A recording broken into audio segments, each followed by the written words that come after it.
Hello and welcome to the How Do I Tell These Stories podcast, the show where we take the most absolutely bonkers stories from ancient India and make sure you never forget them. I'm your host, and today's story has everything: a cursed king, a sneaky serpent, a fire so big it could be seen from space. Well, almost. And a kid who stood up to a furious king and basically said, "Sir, put that down. You're being ridiculous." But before we get to the hero, we need to talk about the villain in the story. And the villain is a fruit. Stay with me. Our story begins with King Parikshit. Say it with me. Parikshit. Parikshit was the ruler of Hastinapur, a magnificent kingdom. The kind you'd see in a big Bollywood movies, with lots of columns and animals and everyone looking so very important and dressed up. His great-great-grandfather was the legendary Arjun. That's right, that Arjun, the greatest archer to ever pull a bowstring. So this guy had a royal street cred for days. But one afternoon, Parikshit went hunting in the forest, chased a deer for way too long, got completely lost, and was dying of thirst. Very glamorous king activity. Really living the dream. He spotted a sage sitting under a peepal tree. Now, this sage was so deep in meditation that he was basically in another dimension. Eyes closed, not moving. If a butterfly had landed on his nose, he would have not noticed. If a thunderstorm had started, he would have not noticed. He was Gone, gone. So Parikshit walks up and says very politely, "Excuse me, O great sage, could I please have some water?" Nothing. "Hello, sir, just a small cup?" Nothing. He literally waves his hand in front of the man's face. Nothing. And here is where Parikshit makes the single worst decision of his entire life. Possibly the worst decision in the history of decisions.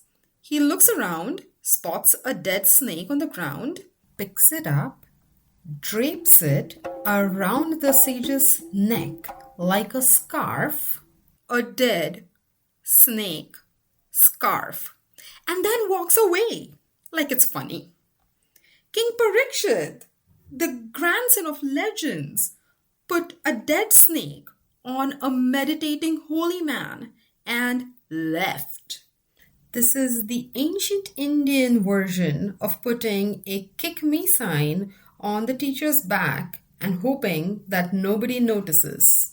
Spoiler, someone notices. That someone is Shringi, the sage's son. Shringi hears what happened and he does not take it well. In a white-hot fury, he utters a curse. "King Parikshit will die within 7 days, killed by the great serpent Daksha." And here's the scary thing about curses in this world. They are not empty words. A curse spoken in real righteous anger? That's a done deal. The universe has noted it down in permanent marker. Parikshit is already a dead man. He just hasn't been told yet. Okay, I've invited a special someone. Let's call him Mr. A to this podcast. Okay, stop. You know what this is? This reminds me of Doordarshan Mahabharat. Every Sunday morning, 9 o'clock. You remember? The whole building would go quiet. Literally quiet. Phones, no. Landlines used to go silent. The landline. I used to make us finish our Sunday pohe before it got started because no one was moving once it started. No one was moving. And the opening, Main Samay Hoon. I still hear it in my mind as clearly as ever. We haven't tried showing it to Anne, have we? Well, just the idea of sitting down and watching a show at a fixed time. He would say, "Baba, you're describing appointment television." And he's right. It was national appointment television, the whole nation, Not a Netflix algorithm deciding what to watch. Everyone at the same time, same episode. There is no modern equivalent of that. Yeah, there isn't. Binge watching has killed this experience forever. We were watching this every week almost for 2 years or many more years than that. And we were kids. We probably didn't get half of it, but we understood that it mattered. Adults were glued. They were not looking at their phones. There were no phones. Yeah, there were no phones, and they were still more present than anyone watching anything today. That's how good it was. And now here we are telling it to our kids in a podcast. Which they will listen to on those phones, full circle. A full circle indeed. The whole Mahabharata is filled with full circle moments. Let's see what Parikshit does now. News of the curse reaches Parikshit, and our king does what any totally reasonable, completely calm, definitely not panicking royal would do. He builds a tower. Not just any tower, a fortress of a tower, sealed up inside his palace. One single entrance, guards at every window, guards at every door, guards checking every single crack in every single wall because, and I quote the king's exact fear, what if snakes can fit through wall cracks?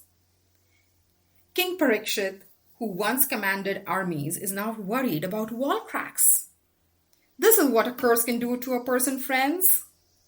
For 6 whole days, he paces around his tower, unable to eat, unable to sleep. His advisors send kirtan singers to calm him down. Doesn't work. They try bards telling funny stories. Doesn't work. He is a king-shaped ball of pure anxiety. Every fruit, every flower, every gift that comes through the door, searched, inspected, interrogated. But nothing happens. Day 1, fine. Day 2, fine. Day 3, 4, 5, 6, fine. And on the morning of day 7, Parikshit wakes up and starts to think, maybe I got away with it. Maybe the curse was just words. Maybe. A basket of fruit arrives. A gift from a visiting noble. Guards check it thoroughly from top to the bottom. Shake it, poke it, probably sniff it. All clear. Parikshit reaches in, picks out a beautiful, perfect, deep red fruit, takes a big, relieved bite. And sitting inside that fruit is a tiny little worm. Now you might think, okay, gross, but just a worm? Spit it out, move on. Except this worm blinks, looks directly at Parikshit, and in the blink of an eye, boom, it explodes into the great Naga Taksha. Enormous, magnificent, scales gleaming like polished copper, fangs out. Takshak had been in that fruit the whole time. He didn't need to sneak past the guards. He didn't need to find a wall crack. He just waited. Because he was always going to get in. You cannot outrun a curse, people. You cannot build a tower tall enough. The snake will find a way. Takshak strikes. The venom is instant. Guards rush in. The serpent is already gone, vanished without a trace, and King Parikshit is dead. All because of one bad decision and one dead snake. Let that be a lesson to all of us. Now enter Janamejaya, Parikshit's son. And if you thought his dad was dramatic, oh buddy, buckle up. Janamejaya finds out exactly what happened, who killed his father, how, why, and he makes a very big announcement. He's going to destroy every single snake on planet Earth. All of them, every snake. Gone. Bye. Finished. He apparently did not get the memo about food chains and ecosystems. But we move on.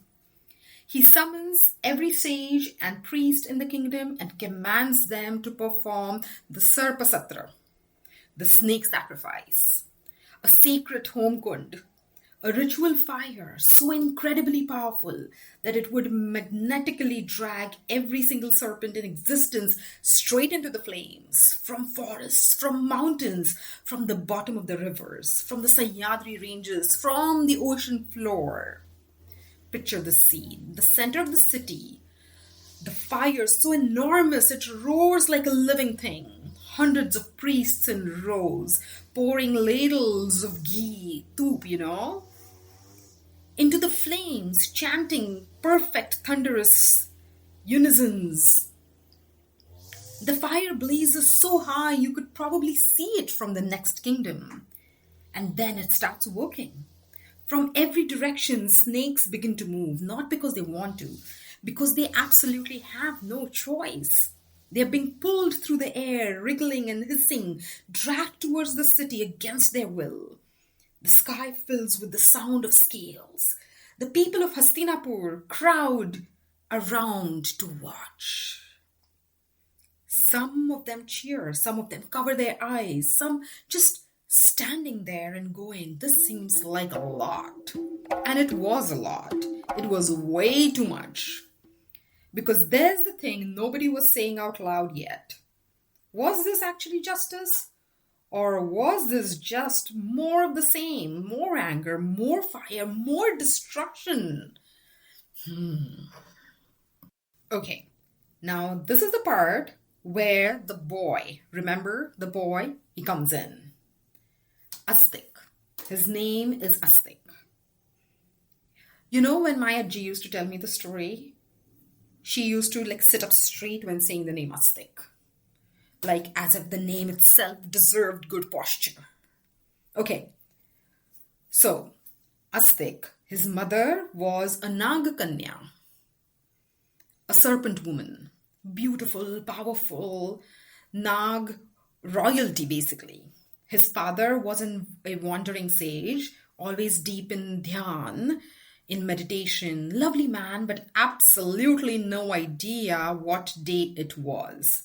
So Astik grew up belonging to both worlds, the human world and the Nag world. Which meant when Janamejaya started burning all the Nags, it was Astik's mother's family going into that fire.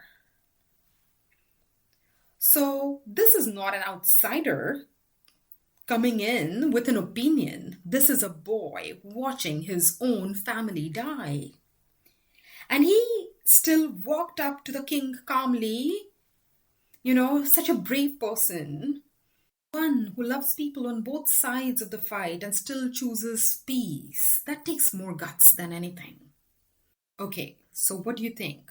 Does our boy Astik stop the sacrifice? Yes, he does. Let me tell you how. The fire is raging, the chant is deafening, snakes are raining out of the sky. King Janamejaya sits at the center of the whole thing, looking very satisfied at himself. Justice, revenge, sorted. And then, from somewhere in the watching crowd, a young man pushes his way to the front. He's not a general, he's not a minister, he does not have an army or a crown or a very impressive title. He's just a boy. And he raises his voice over all of it and says, "Stop! This is wrong." Janamejaya turns around. Who is this person who just interrupted the royal snake sacrifice? Do they know what I could do to them right now?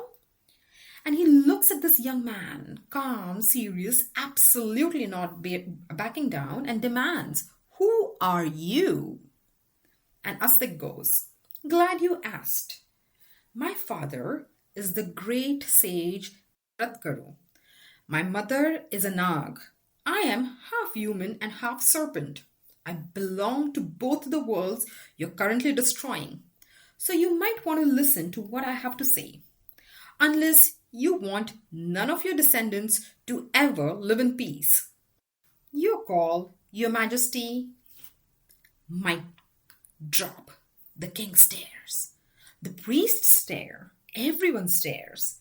Because this boy just calmly threatened a king with his own legacy while standing next to an enormous fire.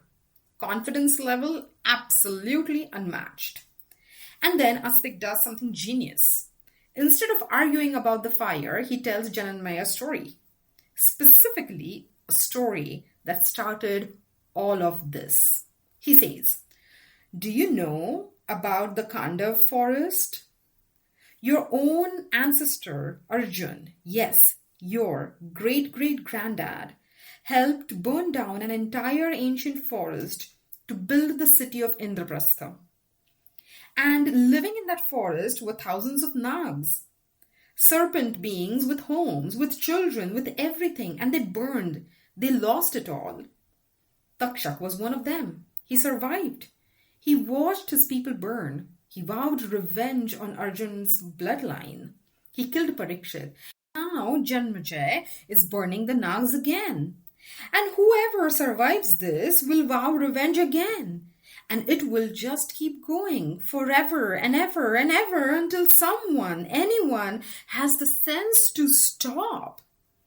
Arjun burned the nags, Takshak killed the king, Janamejaya is burning the nags, round and round and round like the world's worst game of revenge ping pong, and nobody's winning. Janamejaya pushes back.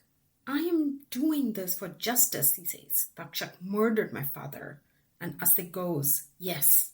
And Takshak believed he was acting for justice too. So did Arjun when he burned Khandav. Everyone in this chain thought that they were the good guy. If everyone believes they are right, if everyone finds their opponents at fault, who decides what justice actually is? How does the spiral ever end? And then, because Astik is not done, he drops one more thing. Janamejaya asks, "What happened to the Pandavas after the Great War?" Astik says they went to Swarg. "Good," says the king. "They deserved it." "Yes," says Astik. "And the Kauravas went there too." What? The Kauravas? The villains? In paradise? Astik is calm.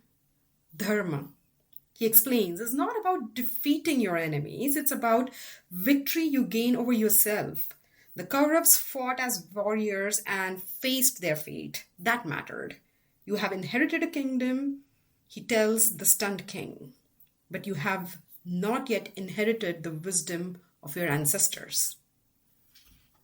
Astik looks the king dead in the eyes and says, "This chain ends here, or it will never end at all."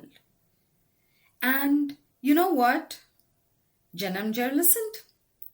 I know, shocking behavior from an angry king, but he actually listened. Maybe because Astik was so calm. Maybe because the argument was so airtight. Maybe because deep down in the part of him that wasn't rage, he knew this had gone too far. Janamejaya orders the sacrifice stopped.